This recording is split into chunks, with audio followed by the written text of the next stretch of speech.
Assalomu alaykum, hurmatli pensionerlar, ota-onalarimiz, opa-singillar va aka-ukalar. Bugungi xabar juda muhim. Chunki u pensiya olayotgan har bir insonning puliga, hujjatlariga va ertangi kuniga bevosita tegishli. Men bugun sizga pensiya jamg'armasi bilan bog'liq shoshilinch va amaliy masalani oddiy tilda tushuntirib beraman.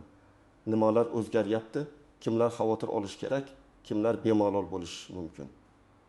Qaysi xatolar pensiya to'lovining kechikishiga olib keladi va bunday vaziyatda nima qilish kerak? Avvalo, hoziroq kanalga obuna bo'lib qo'ying va videoga like bosing.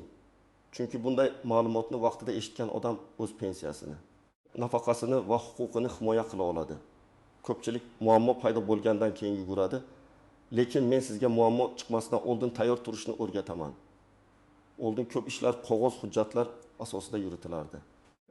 Pensiya tayinlash, qayta hisoblash, bank kartasiga o'tkazish, yashash joyi o'zgargani haqida xabar berish yoki nogironlik muddati uzaytirilgani bo'yicha pensiya jamg'armasiga borardi. Xodimlar ma'lumotni tekshirardi. Ba'zan mahalla, tuman bo'limi, bank, tibbiy komissiya yoki arxivdan qo'shimcha hujjat so'ralardi. Jarayon uzoq bo'lsa ham odamlar bitta narsaga o'rganib qolgan edi. Pensiyam kelaveradi, hech narsa qilmasam ham bo'ladi deb o'ylardi. Hozir esa ko'p ma'lumotlar elektron tizimlar orqali solishtirilmoqda. Bu yaxshi tomoni bilan ham, ogohlantiruvchi tomoni bilan ham muhim. Yaxshi tomoni shuki, ko'p pensionerlar ortiqcha hujjat ko'tarmaydi. Ayrim ma'lumotlar idoralararo almashadi, bank kartasiga pul tushishi tezlashadi. Lekin ogohlantiruvchi tomoni shuki, agar sizning ma'lumotlaringizda xatolik bo'lsa, pasport muddati, bank kartasi, yashash manzili, nogironlik ma'lumotlari, ish staji yoki vafot etgan oila a'zosi bo'yicha hujjatlarda nomuvofiqlik bo'lsa, pensiya to'lovi vaqtincha ushlanishi, qayta tekshiruvga tushishi yoki kam hisoblanishi mumkin. Men buni qo'rqitish uchun aytmayapman. Aksincha, pensionerlarimiz shuni bilsin. Bugun hujjatdagi kichik xato ertaga pul kechikishiga sabab bo'lishi mumkin. Masalan, bank kartangiz muddati tugagan, lekin siz buni sezmadingiz. Pensiya tayinlangan, pul chiqarilgan, ammo karta faol bo'lmagani uchun summa qaytib ketishi yoki bankda ushlanib qolishi mumkin. Yoki yashash joyingizni o'zgartirgansiz, lekin pensiya jamg'armasiga xabar bermagansiz. Tizimda eski manzil turadi. Siz esa boshqa tumanda yashayapsiz. Ayrim holatda bu qo'shimcha tekshiruvga sabab bo'ladi. Birinchi navbatda bank kartasi orqali pensiya oladiganlar juda e'tiborli bo'lishi kerak. Ko'p pensionerlar kartaning amal qilish muddatiga qaramaydi. Kartaning old tomonida oy va yil yozilgan bo'ladi. Masalan, karta 0725 deb turgan bo'lsa, bu karta 2025 yil aprel oyigacha amal qiladi. Agar muddat tugasa, pensiya hisoblangan bo'lsa ham, siz bankomatdan pul ola olmaysiz yoki pul tushmagandek ko'rinadi. Bunday paytda odam darrov pensiyamni kesib qo'yishdi deb xavotirga tushadi.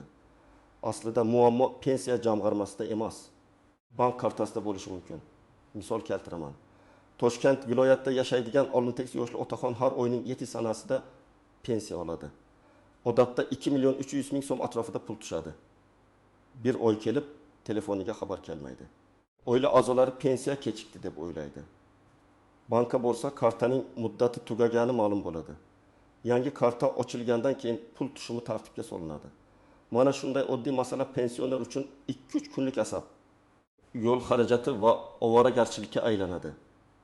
Ikkinchi guruh, pasport yoki ID karta ma'lumotlari o'zgargan pensionerlar. Agar siz eski pasportingizni ID kartaga almashtirgan bo'lsangiz, familiyangizda, ismingizda, tug'ilgan sanangizda yoki JSHSIR raqamingizda xatolik bo'lsa, buni albatta tekshirtirish kerak. Ayniqsa, eski hujjatlarda familiya bir xil, yangi hujjatda boshqacha yozilgan bo'lsa, masalan, Abdullayev o'rniga Abdullayeva yoki tug'ilgan sana arx hujjatida 1927 yil, pasportda 1928 yil bo'lib qolsa, pensiya bo'yicha qayta hisob-kitobda muammo chiqishi mumkin. Uchinchi guruh, nogironlik pensiyasi yoki nogironlik nafaqasi olayotganlar. Bu yerda eng muhim masala tibbiy xulosa muddati. Ba'zi nogironlik holatlari muddatsiz belgilanadi, ba'zilari esa ma'lum muddatga.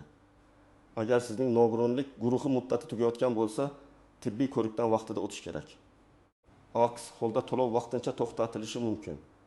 Keyin hujjat yangilangandan so'ng pul qayta tiklanadi, lekin odam bir oy yoki 2 oy pul kutib qolishi ehtimoli bor. Masalan, 2 guruh nogironligi bo'lgan fuqaro har oy 1 million 700 ming so'm oladi. Uning tibbiy xulosasi iyun oyida tugaydi. u esa keyin borarman deb avgustgacha yuradi. Tizimda nogironlik muddati tugagan deb ko'rinadi. Natijada to'lov to'xtashi yoki tekshiruvga tushishi mumkin. Keyin u tibbiy komissiyaga boradi, xulosa yangilanadi, hujjatlar kiritiladi. Lekin bu orada dori-darmon, oziq-ovqat, kommunal to'lovlar bor. Shuning uchun men doim aytaman, nogironlik hujjatining muddati pensiya sanasidan ham muhimroq bo'lishi mumkin. 4-guruh boquvchisini yo'qotganlik pensiyasi olayotgan oilalar. Bu yerda bolalarning yoshi, o'qishi, kunduzgi ta'limda ekanligi, nikoh holati va boshqa ma'lumotlar muhim. Agar bola 12 yoshga to'lsa, ayrim holatlarda to'lov avtomatik ravishda qayta ko'rib chiqiladi. Agar u oliy ta'limda kunduzgi shaklida o'qiyotgan bo'lsa, kerakli ma'lumotni vaqtida taqdim etish talab qilinadi. Aks holda to'lov kamayishi yoki to'xtashi mumkin. Masalan, marhum otaning 2 farzandi boquvchisini yo'qotganlik pensiyasi olmoqda. Katta farzand 15 yoshga to'ldi va institutga kirdi. Oila u baribir o'qiyapti-ku deb hujjat topshirmaydi. Lekin tizimga kunduzgi talaba ekanligi tasdiqlanmasa, to'lovda o'zgarish bo'lishi mumkin. Bu yerda ayb kimdadir deb bahslashishdan ko'ra, oldindan o'qish joyidan ma'lumotnoma olish, pensiya jamg'armasiga topshirish yoki elektron tizim orqali tekshirtirish to'g'ri yo'l. 5-guruh ishlayotgan pensionerlar. Ayrim pensionerlar pensiya yoshiga yetgan bo'lsa ham ishlashda davom etadi.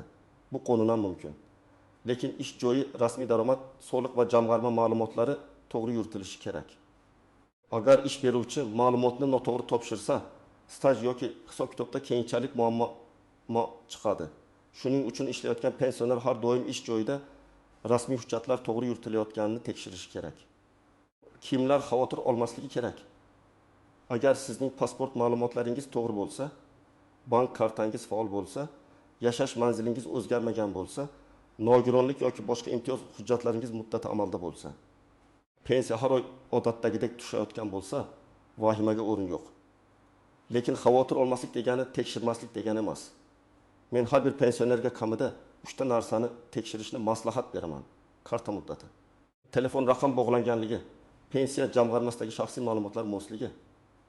Endi eng ko'p uchraydigan nozik masalani tushuntiraman. Birinchi nozik joy, pensiya kechiksa, darrov kesib tashlashdi deb o'ylamang.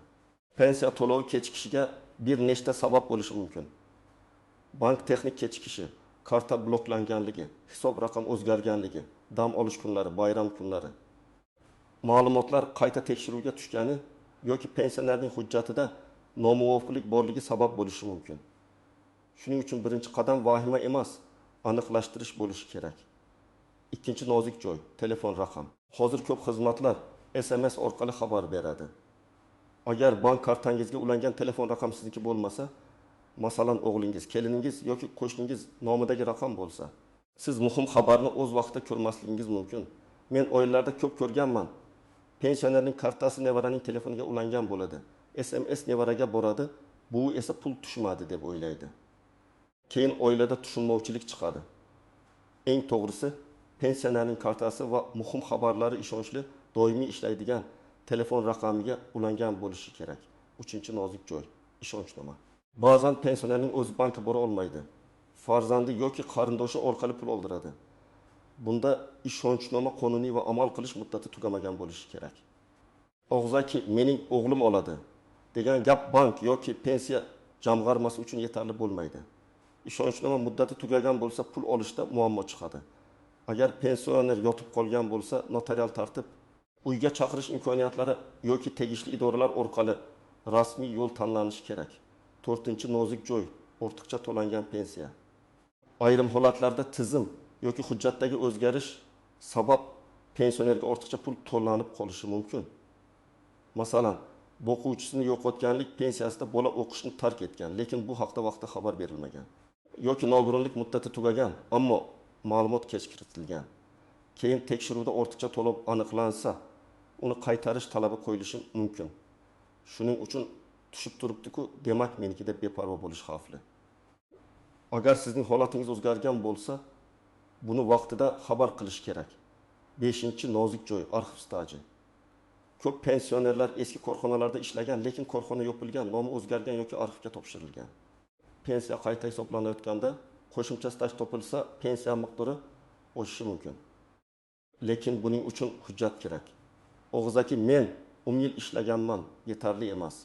Mehnat daftarchasi, buyruq nusxasi, ish haqi ma'lumotnomasi, arxiv javobi yoki boshqa tasdiqlovchi hujjatlar kerak bo'ladi. Ayniqsa 1990 yillar va undan oldingi davr bo'yicha hujjatlarda xatolik ko'p uchraydi. Masalan, ayol kishi 28 yoshda pensiyaga chiqqan, mehnat daftarchasida 28 yil staj ko'rsatilgan. Keyin ma'lum bo'ladiki, u 5 yil kolxozda mavsumiy emas. Doimiy ishlagan, lekin hujjat to'liq kiritilmagan. Arxivdan tasdiq olinsa, pensiya qayta hisoblanishi mumkin. Biroq bu avtomatik bo'lmasligi mumkin.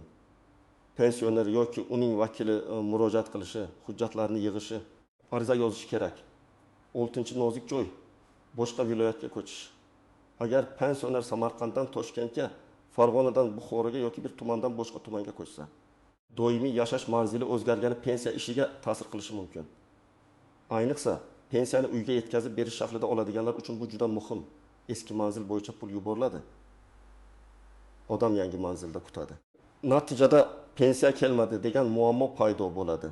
Shuning uchun ko'chganingizdan keyin bank, mahalla va pensiya jamg'armasidagi ma'lumotlar mosligini tekshirish kerak. 7-nozik joy, firibgarlardan ehtiyot bo'lish. Hozir ayrimlar pensionerlarga qo'ng'iroq qilib, pensiya jamg'armasidanmiz, kartangizga pul tushishi uchun kodni ayting. Pensiyangiz oshiriladi, karta raqamingizni yuboring. Kompensatsiya bor. SMS kodni ayting deb aldashi mumkin. Men qat'iy ogohlantirman. Hech kimga SMS kodini aytmang. Bank kartangizning to'liq raqami, amal qilish muddati, CVV kodi va SMS parolni bermang. Haqiqiy idora xodimi sizdan telefon orqali maxfiy kod so'ramaydi. Agar shubhali qo'ng'iroq bo'lsa, telefonni qo'ying va rasmiy raqamlar orqali o'zingiz qayta bog'laning. 8-nozik joy. Pensiya miqdori nima uchun o'zgarganini so'rashdan uyalmang. Ba'zan pensioner oldingi oy 2 million 1 ming so'm olgan. Bu oy 1 million 900 ming 7 ming so'm tushganini ko'radi. Farq kichik bo'lsa ham sababini bilish kerak. Bu ushlab qolish, qayta hisoblash bankdagi komissiya emas, balki boshqa texnik yoki huquqiy sabab bo'lishi mumkin. Sizda pensiya hisob kitobini tushuntirib berishni so'rash huquqi bor. Men tushunmayman deb jim yurish kerak emas. Endi eng kerakli qismga o'tamiz. Nima qilish kerak? Men sizga aniq tartibni aytaman. Birinchi qadam, bank kartangizni tekshiring. Kartaning amal qilish muddatiga qarang. Agar muddat tugashiga 1-2 oy qolgan bo'lsa, bankka borib yangi karta chiqarish tartibini so'rang. Karta yo'qolgan, bloklangan yoki parol esdan chiqqan bo'lsa, buni ham kechiktirmang. Bankka borganingizda pasport yoki ID kartani olib boring. Agar pensionerning o'zi bora olmasa, qonuniy vakil yoki ishonchnoma masalasini oldindan hal qiling. Ikkinchi qadam, telefon raqamini tartibga keltiring. Bankdagi SMS xabar qaysi raqamga ulanganini aniqlang. Agar raqam eskirgan bo'lsa, o'chib ketgan bo'lsa yoki boshqa odam ishlatayotgan bo'lsa, bankda yangilang. Shuningdek, MyPoka.gov. Uz yoki boshqa elektron xizmatlardan foydalanayotgan bo'lsangiz, telefon raqamingiz va shaxsiy ma'lumotlaringiz mos bo'lishi kerak. Uchinchi qadam, shaxsiy hujjatlarni ko'rib chiqing. Pasport yoki ID karta, JSHIR, pensiya guvohnomasi, mehnat daftarchasi, nogironlik ma'lumotnomasi, boquvchisini yo'qotganlik hujjatlari, o'qish joyidan ma'lumotnoma, nikoh yoki tug'ilganlik guvohnomasi kerak bo'lishi mumkin. Hamma hujjatni bitta papkaga solib qo'ying. Hujjatlarning nusxasini ham tayyorlab qo'yish foydali. Chunki idoraga borganda uyda qolibdi degan holat vaqtni yo'qotadi. 4-qadam. Pensiya jamg'armasiga murojaat qilishdan qo'rqmang.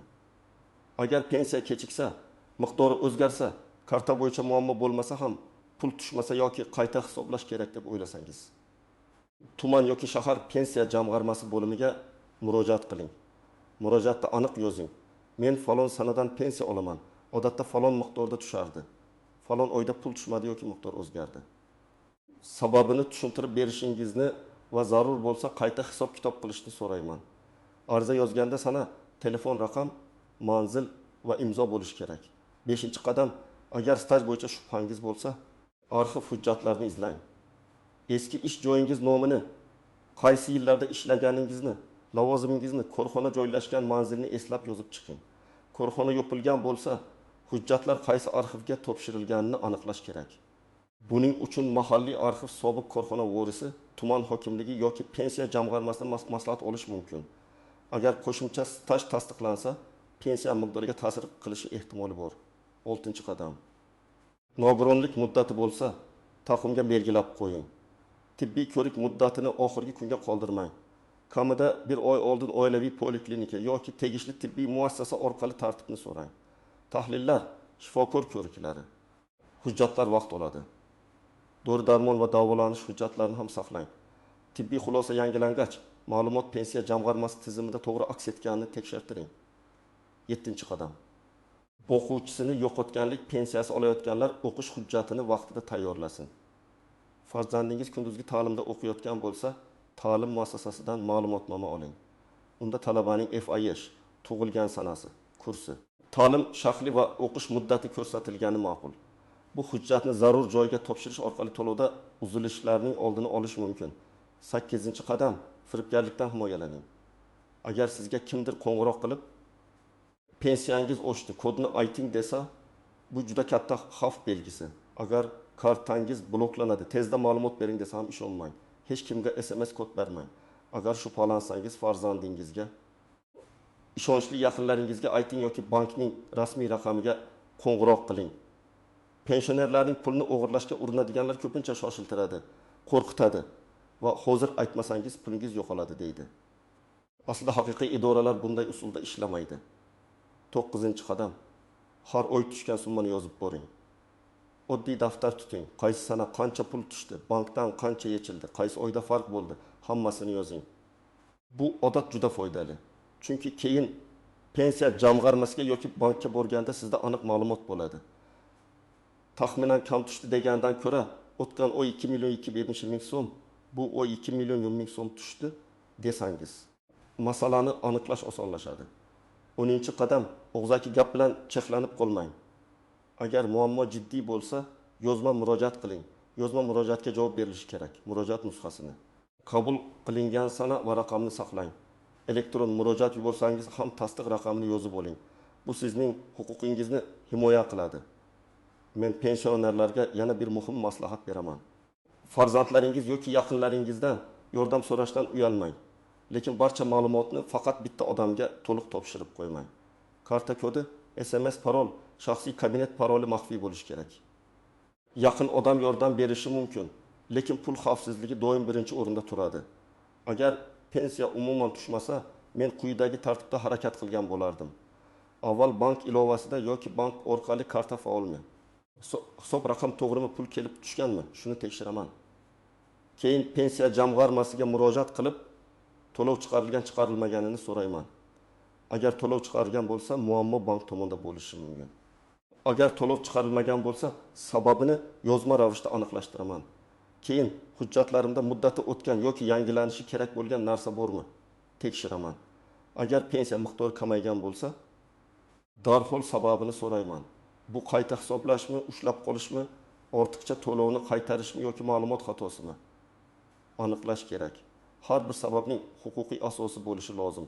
Pensioner men qarib qoldim, tushunmayman deb chetda turmasligi kerak. Sizning pulingiz sizning huquqingizdir. Hurmatli tomoshabinlar, bugungi asosiy gap shuki, pensiya bo'yicha muammo ko'pincha birdan paydo bo'lmaydi. U hujjatdagi kichik xato. Muddat tugagan karta, yangilanmagan telefon raqam, vaqtida topshirilmagan ma'lumotnoma yoki e'tiborsizlikdan boshlanadi.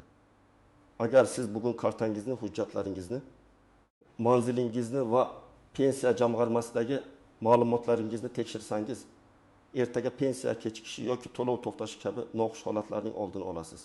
Men sizdan iltimos qilaman.